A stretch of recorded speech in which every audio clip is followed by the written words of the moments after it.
In this video, I'm going to show you how to add sessions in GoCharting. Now to do this, first you want to open the chart and then you want to go to the top right where you can see this settings cogwheel button. So just click on that.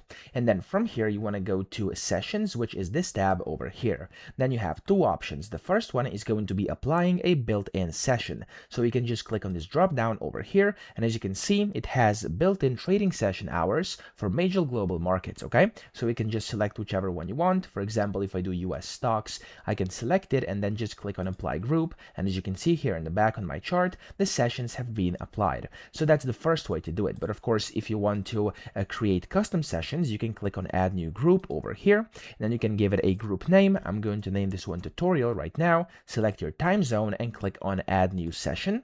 And from here, you want to give it a label. I'm just going to name this one, for example, 1. And then I'm going to set a random time. Click on approve. And then you can also add a new session over here. You can again change the color of it, and of course when you've picked the color, you can then go and give it a new label and give the approve button over here. There we go. That's going to work whenever you of course select your time over here, and you can just keep on adding new ones, and whenever you're ready, you can go and click on add sessions group, and there we go. As you can see, if I click on it, there's now the tutorial, and if I click on that, I can go and apply this group, and that's really of course how you can customize this if it's not available by default, of course whatever you need. So that's it. I hope this video helped you out. If it did, please subscribe to the channel and help me out as well.